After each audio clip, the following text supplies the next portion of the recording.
Rabbi Kaplan, I see from last night's drasha, we left a few stones unturned, like they call it. Maybe you want to add something onto it. Although some people called me up and they were very happy about it, but I still feel I should explain a little bit more. Hopefully a little bit more. But well, first of all, there's a Gemara in Shabbos that I forgot to say. The Gemara talks about this style of dressing in Daf Samar Beis Amud Beis. There's a whole half of the Gemara brings the pasuk Yan Ki Govu Benos Tzion, being the punishment of the women of the daughters of Tzion, that they were punished for the way they were dressed in such a way that it, how do you say it in English, that they, I don't know how you say it in English, that they aroused the Yetzer Hara and evil inclination, evil thoughts in people, in boys and men, and by dressing certain way, in certain ways, the Gemara describes over here. And the Gemara says, it doesn't say that they wore short skirts, but maybe it does mean that, I'm not so sure. But they did all kinds of things to arouse people that saw them. Even the Gemara says that they used to put perfume in their shoes and go in the street, and when they came by Bachurei Yisrael, the young men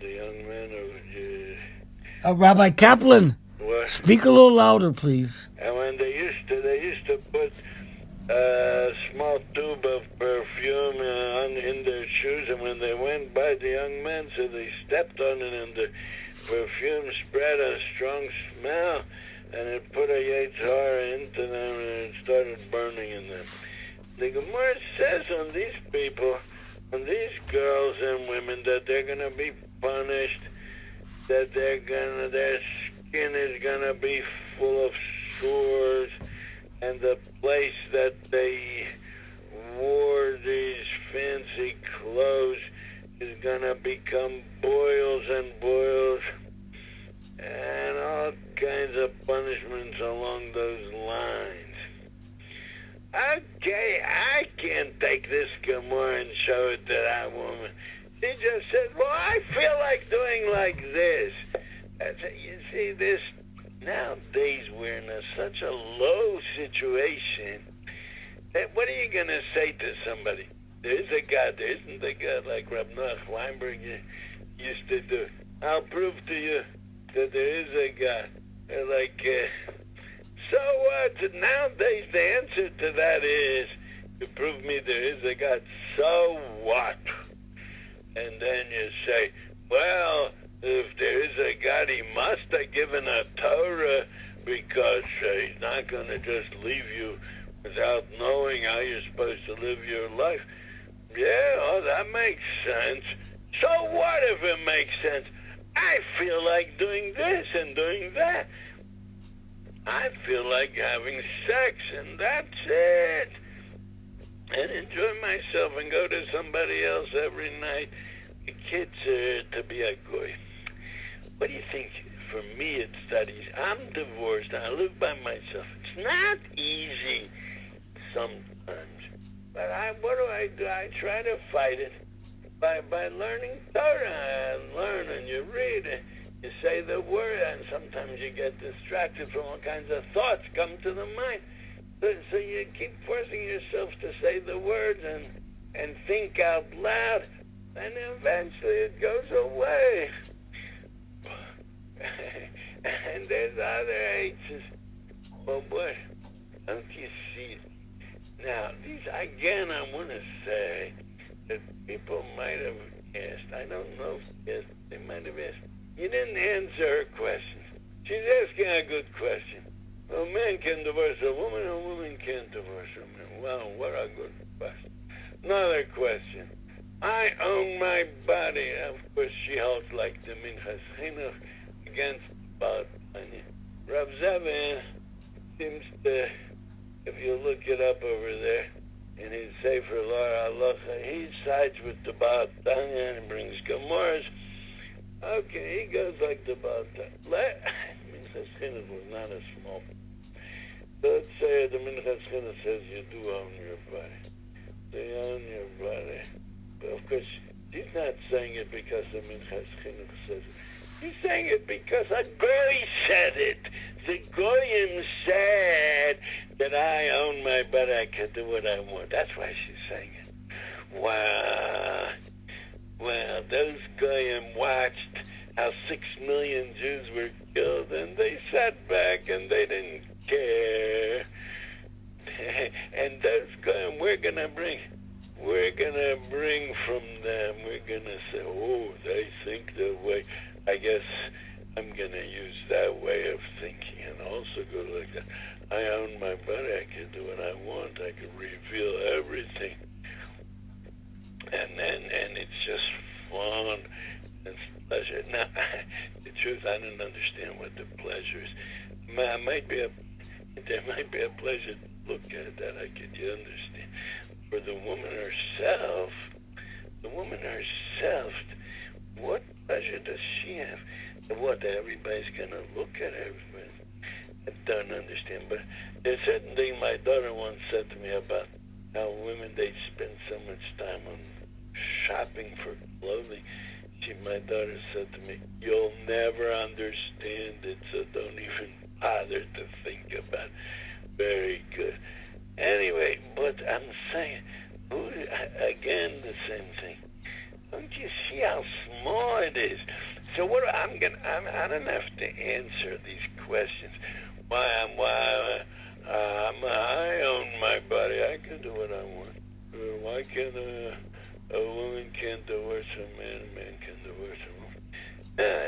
By the way, I told you yesterday, I already said, I don't understand.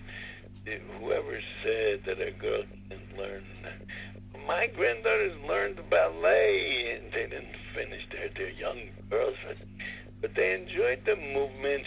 They enjoyed the rehearsing. They made a performance in front of women.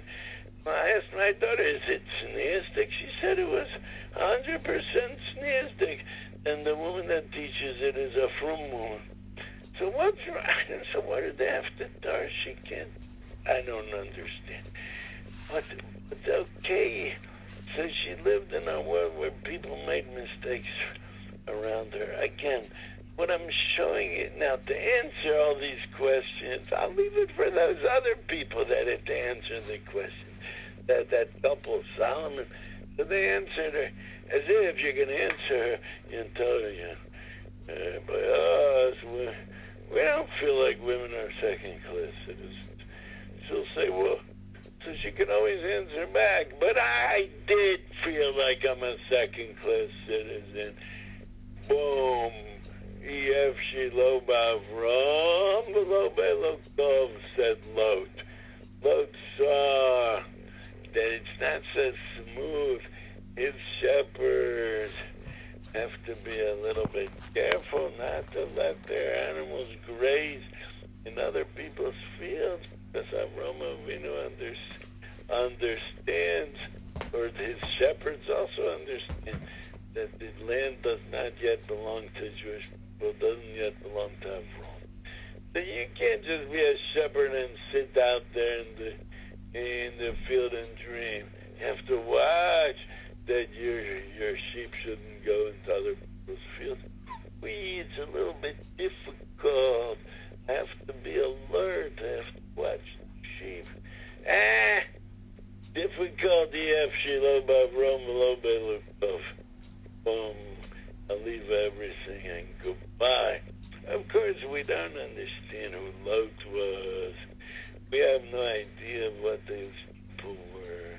And they definitely were not small, like what we're thinking about nowadays. There's once in the Mir Yeshiva in Europe, there was somebody that he came from Germany, and he didn't learn. it's like what he called nowadays about tshuva. And he came to the yeshiva and he learned. I guess they taught him, and he became a ben Torah, and he started understanding learning. So he used to take walks at night with Rabbi Ephraim Bordiansky, but she was a big Odom Godel Maud. I knew him in Beit He used to take walks at night. So he said to Rabbi Ephraim, they were both Bachrim, so he said to him, the Apikarsish opinions, the I say in English, Apikarsis, anyway, remember the word. Anyway, the Apikarsish opinions that I was taught used to teach us that man progressed. Once he was a primitive, then he progressed, he became more and more advanced with technology, more understanding of the world, and now we're way ahead, says this person that came from Germany. But now that I've been in the yeshiva a few months already, I see that it's just the opposite. Nowadays, people are traveling on planes. That was in those years we're talking about 100 years ago, 90 years ago. It was probably a new thing, planes. It says people travel on planes. They're small people. In those days, they rode on horses, but they were people. Great people. And so what if they rode on donkeys, not on horses? Horse is already something unimportant. That's what he got to understand. We see it more and more how low a person can get. It's not low in behavior, it's low in the mind, in the intellect. But you're telling the whole world that it was difficult, so I'm just going to give it a kick and go away. And somebody just called me up tonight and talked to me, and he said that by certain people, this woman is a hero. She was able to break away from Judaism, from the confines of religious life. It's not true that nobody feels that way. I'm confined, I'm closed in, I'm locked in. Nobody feels like that. Only what? Torah says you can't be an animal. You can't be a goy. Let's not say animal. You can't live like a goy. So the Torah restricts you. You can't be a goy. What does it mean? Can't be a goy? Homosexual, a lesbian, to go around half naked. You're restricted, yeah. So what? What's the problem with being restricted? It's hard. It says this woman with a big broad smile that you see all her teeth. I'm gonna fight against that. And she says to the world, I'm gonna help others. What help others? Help others to stop having these restrictions on themselves. You know, who told you that restrictions are bad? Because you feel like it. You feel like it. It's like the animal, the horse, you tie him up. And he wants to break out the whole time. That means it's the right thing. So you can't break out. Maybe. No, and in general, the main thing is, the main question is not about the frum people, what they do and what they say. The main question is, like Reb Noach Weinberg said, did God speak on Sinai or not? Did he speak or not? And I would add, the question is he the boss or not? So So yeah, he's the boss, and he restricted us. But this woman is small, a little particle without too much brain inside of it. So if it gets difficult, you just give it a kick and you say goodbye. That's what I'm coming to say. Now, to answer why a man can give a divorce and a woman can't, I'm going to leave that to others. And to explain why Yiddishkeit restricts us. So why should we be restricted? I'm going to leave that to others. But what I'm saying is one thing. Now, I'm just saying you are a small person. And the biggest proof that women are maybe second-class citizens is you. You're a proof to that. If you can go like that, you could say, yes, I'm going to go and give a kick to a system that's been going on 2,000 years. The wisest people have lived with it and enjoyed it and felt good from it. And a whole nation, you know that there's a big question that the Goyim asked. I once read that Mark Twain asked, what's the secret of the Jewish people that they survived? All the big nations 2,000 years ago, where are the Romans? Where are the Greek? Where are they? They're no polite. They're not here anymore. The Jewish people, the same Jewish people, they're still here. What's the secret? He asked, and he didn't know the answer. So the Jewish people that existed all these years, they didn't understand. They endured all these hardships. They stayed with their Jewish way of life.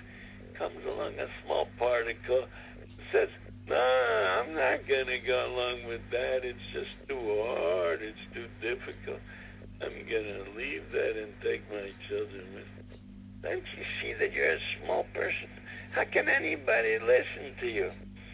I have a neighbor downstairs that his family comes from Taiman, a Yemenite. So he said over there, in the time of his parents, the Arabs in Yemen, they looked at a Jew. If you live like a Jew, they respected them. If you want to live like a Goy, they look down on the Jew. What, you can't respect your religion? You just want to do what you want? The Arabs in Yemen, they understood that. And comes on this woman, it's difficult. Okay, I think I clarified it good enough. And the rest, to answer all the questions on that, I'll leave for others. Okay, good night. Good night, Rabbi Kaplan, and thank you very much for sharing your thoughts with us. Okay. Okay.